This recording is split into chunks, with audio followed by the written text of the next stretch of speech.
Hola, bienvenidos a Tecnocuriosidades. Hoy vamos a platicar de esos pequeños milagros tecnológicos que damos por sentados. Viajaremos en el tiempo para descubrir los secretos detrás de las cosas que usamos sin pensar. Hablaremos del código de barras, el USB y el mouse. Cada uno tiene una historia fascinante que nos demuestra que las grandes revoluciones, a veces, caben en la palma de nuestra mano. Detrás de cada botón que apretamos, hay una mente brillante. Acompáñenme a descubrir el corazón tecnológico que late debajo. ¿Están listos? Pues vamos a empezar esta aventura. Sumerjámonos en la primera de estas historias ocultas, el código de barras. Imagínese una tienda de comestibles de los años 1940. Reina el caos mientras los cajeros ingresan los precios manualmente. Largas colas y errores frustran a todos. El presidente de una cadena de supermercados desafió a la Universidad Drexel a automatizar el pago. Los estudiantes de posgrado Bernard Silver y Norman Joseph Woodland asumieron el desafío. Woodland, obsesionado, se mudó a Florida. Recordando el código Morse, imaginó líneas que representaban números. Nació el concepto de código de barras. Los patrones de líneas identificarían de forma única cada producto. Ellos crearon un diseño circular. Lo patentaron en 1949, concedido en 1952, un invento revolucionario, pero el camino por recorrer era largo. La idea de Woodland y Silver fue brillante, pero la tecnología para leer los códigos no existía en los años 50. Los láseres eran ciencia ficción. El invento se adelantó a su tiempo.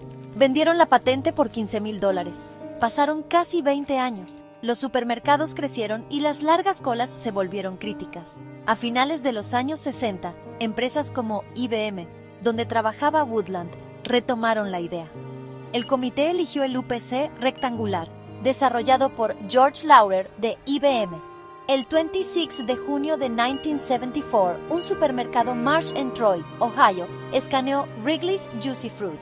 Transformó la logística global, permitiendo el seguimiento del inventario en tiempo real y la optimización de la cadena de suministro. Desde paquetes hasta medicamentos, todo se gestiona con estas líneas. Todo gracias a un joven inspirado por el código Morse en una playa. Viajemos a los 90, una época de peinados con mucho volumen and tangled cables. La estrella era el disquete de 3.5 pulgadas, que guardaba, con mucha suerte, 1.44 megabytes. Lento, poco fiable y con una capacidad de almacenamiento ridícula hoy en día. El verdadero dolor de cabeza era la falta de un estándar. Un enredo de cables y conectores diferentes convertían la parte trasera de cualquier computadora en una verdadera telaraña. Ajay Bhatt, un ingeniero informático de Intel, sufría esta frustración. Soñaba con un mundo donde conectar cualquier cosa a tu computadora fuera fácil y rápido. Quería crear un solo puerto, un solo conector que sirviera para todo. Un bus serie universal, un conector plug and play que funcionara al instante, un puerto que no solo transfiriera datos, sino que también pudiera suministrar energía. El camino hacia la creación del bus serie universal, o USB, no fue fácil. El equipo de Ajay Bhatt en Intel trabajó incansablemente diseñando el conector y el protocolo de comunicación. Uno de los desafíos fue convencer a otras empresas de adoptar el estándar de Intel. El equipo de Bhatt ofreció la tecnología USB de forma abierta y gratuita, una estrategia a largo plazo que resultó ser una jugada maestra. En 1996 se lanzó la primera versión, USB 1.0. El punto de inflexión llegó en 1998, cuando Apple lanzó el iMac G3. Steve Jobs eliminó los puertos antiguos y apostó todo al USB. Sacudió la industria y de repente el USB estaba en todas partes. Por fin, una forma fácil, rápida y portátil de transportar archivos. Ha evolucionado, pero la esencia de la idea de Ajay Bhatt permanece. Bhatt e Intel nunca ganaron un centavo directamente con su invención. Recuerde al ingeniero que conectó el mundo. Hola, hoy vamos a descubrir la historia del ratón de la computadora. A veces damos por sentado este objeto que usamos todos los días, pero ¿de dónde salió? ¿Quién tuvo la idea de crear este aparatito tan indispensable? La historia comienza en los años 60. Nuestro protagonista es Douglas Engelbart, quien soñaba con que las computadoras fueran una extensión de nuestra mente. Engelbart y su equipo necesitaban una forma más intuitiva de interactuar con la pantalla. ¿Cómo podríamos señalar cosas en una pantalla de forma sencilla y natural? La idea que más prometía era un pequeño dispositivo que se pudiera mover sobre una superficie plana. El primer prototipo fue construido por Bill English alrededor de 1964. Era una cajita de madera un poquito tosca pero llena de potencial. ¿Por qué le llamaron ratón? Al ver el pequeño dispositivo de madera con su cable largo que salía por la parte de atrás, al equipo le pareció que se asemejaba a un pequeño ratoncito con su cola. El 9 de diciembre de 1968, en la madre de todas las demos, Engelbart presentó al mundo su pequeño ratón de madera. Fue un momento histórico que plantó la semilla de la informática personal que todos disfrutamos hoy. Después de aquella demostración legendaria, el concepto del ratón tomó vuelo, pero seguía siendo una tecnología costosa y de nicho. La idea necesitaba evolucionar. Los ingenieros de Xerox PARC mejoraron la idea de Engelbart en los años 70. Reemplazaron las ruedas externas por una bola de metal que podía girar en cualquier dirección. Hizo que el mouse fuera más fluido y preciso. El gran salto al mercado de masas llegó en los años 80 con Steve Jobs. Durante una visita a Xerox PARC, Jobs quedó sorprendido por la interfaz gráfica de usuario y el ratón. Él vio el futuro en ese dispositivo. Apple licenció la tecnología para hacerla asequible. Este nuevo ratón, con un solo botón, se incluyó con el Apple Lisa en 1983 y un año después con el legendario Macintosh. La llegada del Macintosh en 1984 popularizó el ratón en todo el mundo. Ahora puedes simplemente señalar y hacer clic. Microsoft lanzó Windows, que también adoptó una interfaz gráfica basada en el ratón. Este dispositivo se convirtió en el estándar para cualquier computadora personal. Llegó el ratón óptico, que utiliza un LED y un sensor para detectar el movimiento. Más tarde llegó el ratón láser, aún más preciso. Hoy en día tenemos ratones inalámbricos, ratones para juegos con muchos botones y luces, ratones verticales para ergonomía. La creación de Engelbart ha recorrido un largo camino hasta convertirse en esta sofisticada herramienta que nos conecta con el mundo digital. Hola, guapuras. ¿Cómo están el día de hoy?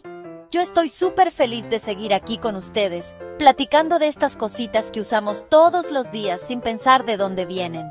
Y bueno, hoy toca hablar de algo que, a mí me encanta y que usamos literal a cada ratito en nuestros celulares, los emojis. ¿Es que se imaginan un mensaje de texto sin un corazoncito, una carita riendo o hasta un aguacatito?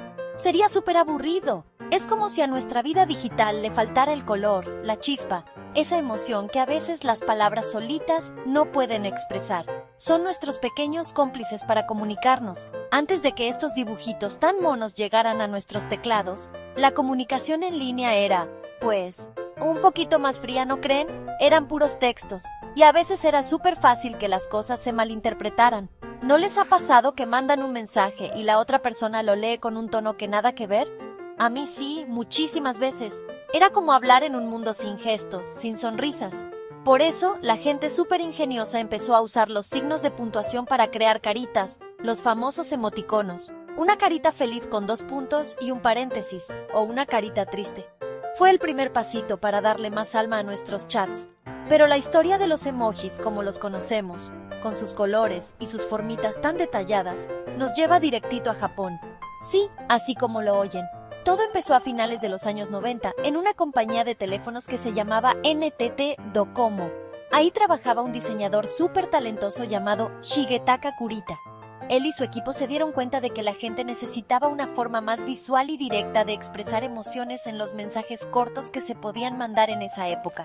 Querían algo que fuera más allá de las palabras y que hiciera la comunicación más rica y, sobre todo, más humana. Entonces, a Shigetaka Kurita se le ocurrió una idea brillante. Se inspiró en muchas cosas que veía a su alrededor, como los símbolos que se usan para el clima en los noticieros, los caracteres chinos que representan conceptos completos, y hasta en el manga que, como saben, es súper expresivo. Con todo eso en la cabeza, se puso a trabajar y diseñó el primer set de 176 emojis. Eran súper sencillitos, de apenas 12 por 12 píxeles, pero lo tenían todo. Caritas, corazones, símbolos de la suerte. Fue el comienzo de una verdadera revolución en cómo nos conectamos con los demás a través de una pantalla. Al principio, estos emojis que creó Kurita eran algo exclusivo de Japón, como un secretito que solo ellos tenían. Cada compañía de teléfonos japonesa empezó a crear sus propios diseños y era un poquito un lío porque no eran compatibles entre sí. O sea, si le mandabas un emoji a un amigo con otra compañía, a lo mejor le llegaba un cuadrito vacío o un símbolo raro. ¡Qué frustrante! Pero la idea era tan buena y tan útil que era obvio que no se podía quedar encerrada en un solo país. El mundo entero necesitaba una forma de comunicarse con dibujitos. Era una necesidad del corazón digital. El gran salto de los emojis al resto del mundo ocurrió cuando las grandes compañías de tecnología, como Apple y Google, se dieron cuenta de su potencial. Vieron que esto no era una moda pasajera, sino una nueva forma de lenguaje universal. Así que decidieron que era hora de que todos pudiéramos usarlos. En 2010, muchísimos de estos símbolos japoneses se incluyeron en algo llamado Unicode, que es como el diccionario universal de todos los caracteres que usan las computadoras. Esto fue súper importante porque significó que un emoji enviado desde un iPhone se vería igualito en un Android o en una computadora. Adiós a los cuadritos misteriosos. Desde ese momento, la locura de los emojis explotó por todas partes. Se volvieron parte de nuestra vida. Ya no solo los usamos para decir que estamos felices o tristes, sino para contar historias enteras. ¿No les pasa que a veces tienen conversaciones completas solo con emojis? Es súper divertido. Además, cada año se añaden nuevos dibujitos para que seamos más inclusivos y representemos mejor el mundo en el que vivimos. Ahora tenemos emojis con diferentes tonos de piel, profesiones, familias diversas y hasta un tamalito o un mate. Es maravilloso cómo han evolucionado para que todos nos sintamos parte. Y es que al final, los emojis se han convertido en mucho más que simples dibujitos. Son un lenguaje universal que rompe las barreras del idioma. Puedes estar hablando con alguien de otro país que no entiende ni una palabra de lo que dices, pero si le mandas un corazón rojo o una carita sonriente, va a entender perfectamente el sentimiento. Han hecho que nuestra comunicación digital sea más cálida, más cercana y sobre todo mucho más divertida. Son la prueba de que, a veces, una imagen chiquitita puede decir mucho más que 1000 palabras. Son pura magia. Ahora, guapuras, vamos a cambiar de tema y a meternos hasta la cocina para hablar de un aparato que, estoy segura, ha salvado a muchísimos de nosotros de morir de hambre en más de una ocasión: el microondas. Es que piénsenlo. ¿Qué haríamos sin él en esos días que llegamos súper cansados a casa y no queremos ni pensar en cocinar? O para calentar el cafecito que se nos quedó frío. Es como un mago tecnológico que tenemos en casa. ¿Pero alguna vez se han preguntado cómo se inventó? Pues déjenme decirles que su historia es una de esas casualidades súper fascinantes de la vida. Todo ocurrió justo después de la Segunda Guerra Mundial, por allá de 1945. Había un ingeniero estadounidense súper inteligente que se llamaba Percy Spencer. Él no era un chef ni nada por el estilo. ¿Qué va? Él trabajaba en una compañía llamada Raytheon y era un experto en la tecnología de radares. Ya saben, esas cosas que se usaban para detectar aviones y barcos enemigos durante la guerra. Su trabajo consistía en construir y probar unos tubos de vacío llamados magnetrones, que eran como el corazón de estos sistemas de radar porque generaban microondas, unas ondas de radio de alta frecuencia. Un día, mientras Percy estaba trabajando con uno de estos magnetrones encendido, se dio cuenta de algo súper extraño. Tenía una barra de chocolate guardada en el bolsillo de su pantalón y de repente notó que se le había derretido por completo. Al principio seguro pensó: ¡ay no, mi chocolate! Como nos pasaría a cualquiera, ¿no? Pero como era un científico con una mente súper curiosa, en lugar de solo lamentarse por su postre arruinado, se preguntó: ¿por qué pasó esto? No hacía tanto calor en el laboratorio, así que algo más tenía que haber provocado que el chocolate se derritiera tan rápido. Lleno de curiosidad, Percy Spencer decidió hacer un pequeño experimento para ver si sus sospechas eran ciertas. Al día siguiente, trajo al laboratorio unos granos de maíz para hacer palomitas y los puso cerca del magnetrón. ¡Y sorpresa! En cuestión de segundos, los granos empezaron a explotar y a convertirse en palomitas que saltaban por todo el lugar. Imagínense la escena. Después, probó con un huevo. Y bueno, digamos que el resultado fue un poquito más explosivo. El huevo se coció tan rápido que le explotó en la cara a uno de sus colegas. ¡Ups! En ese momento, Percy supo que había descubierto algo grandioso. Después de estos experimentos tan reveladores, Percy Spencer y su equipo en Raytheon se dieron cuenta de que no habían descubierto solo una forma curiosa de arruinar un postre, sino una manera completamente nueva de cocinar alimentos. Las microondas que emitía el magnetrón estaban agitando las moléculas de agua dentro de la comida, calentándolas súper rápido desde adentro hacia afuera. Era una locura. Inmediatamente vieron el potencial que esto tenía para la cocina.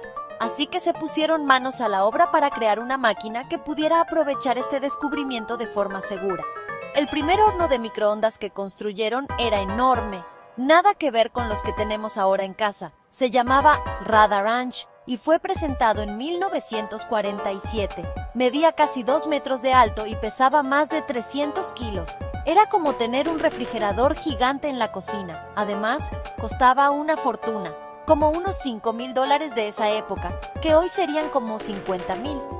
Por eso, al principio solo se usaba en lugares como restaurantes, hospitales y barcos, donde necesitaban calentar grandes cantidades de comida muy rápido. Nadie se imaginaba tener uno de esos monstruos en su casita. Tuvieron que pasar muchos años para que la tecnología se hiciera más pequeña, más segura y sobre todo, más barata para que pudiera llegar a nuestros hogares. Fue hasta finales de los años 60 que empezaron a aparecer los primeros modelos de microondas para uso doméstico. Eran más compactos, se podían poner sobre la barra de la cocina y ya no costaban un ojo de la cara.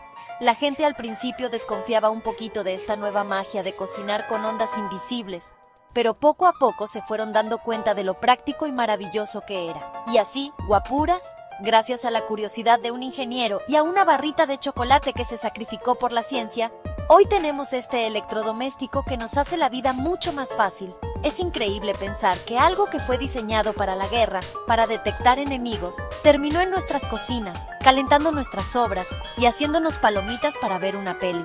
Es una de esas historias que nos demuestran que los grandes inventos a veces aparecen cuando menos te lo esperas, en los lugares más inesperados y de las formas más dulces y, bueno, derretidas. Y bueno, guapuras, así llegamos al final de este viajecito por la historia secreta de las cosas que usamos todos los días. Espero que les haya gustado muchísimo. A mí me encantó platicar con ustedes y descubrir juntos todos estos secretos. Es que, ¿a poco no es increíble pensar en todas las historias y las mentes brillantes que hay detrás de un simple código de barras, un USB o una carita sonriente en nuestro celular? A mí me deja pensando en cuántas otras cosas usamos sin saber de dónde vienen. El mundo está lleno de sorpresas fascinantes, de verdad que sí. Ahora me encantaría saber qué piensan ustedes. De todos los inventos de los que platicamos hoy, ¿cuál fue el que más los sorprendió? ¿Fue la historia del microondas que nació de un chocolate derretido? ¿O la del emoji que empezó en Japón para hacer los mensajes más tiernos? Cuéntenmelo todo aquí abajito en los comentarios. Me fascina, de verdad, me fascina leerlos y saber qué es lo que más les llama la atención. Sus comentarios siempre me alegran el día y me dan muchísimas ideas para seguir creando contenido para ustedes, que los quiero con todo mi corazón. Y ya saben, si les gustó este video y quieren seguir descubriendo más curiosidades y cosas bonitas conmigo, no se olviden de dejarme un me gusta con su dedito arriba, que eso me ayuda un montón. Y lo más importante, si todavía no son parte de esta familia tan linda, los invito a que se suscriban al canal y le piquen a la campanita para que no se pierdan de nada, de nada. Así YouTube les avisará cada vez que suba un video nuevo y podremos seguir platicando y aprendiendo juntos. Muchísimas gracias por haberme acompañado una vez más. Les mando un abrazo súper apretado, de esos que truenan los huesitos, y muchísimos besos. Cuídense mucho, quiéranse más y nunca dejen de ser curiosos y de buscar la magia en las pequeñas cosas de la vida. Nos vemos muy prontito en el próximo video. ¡Chao!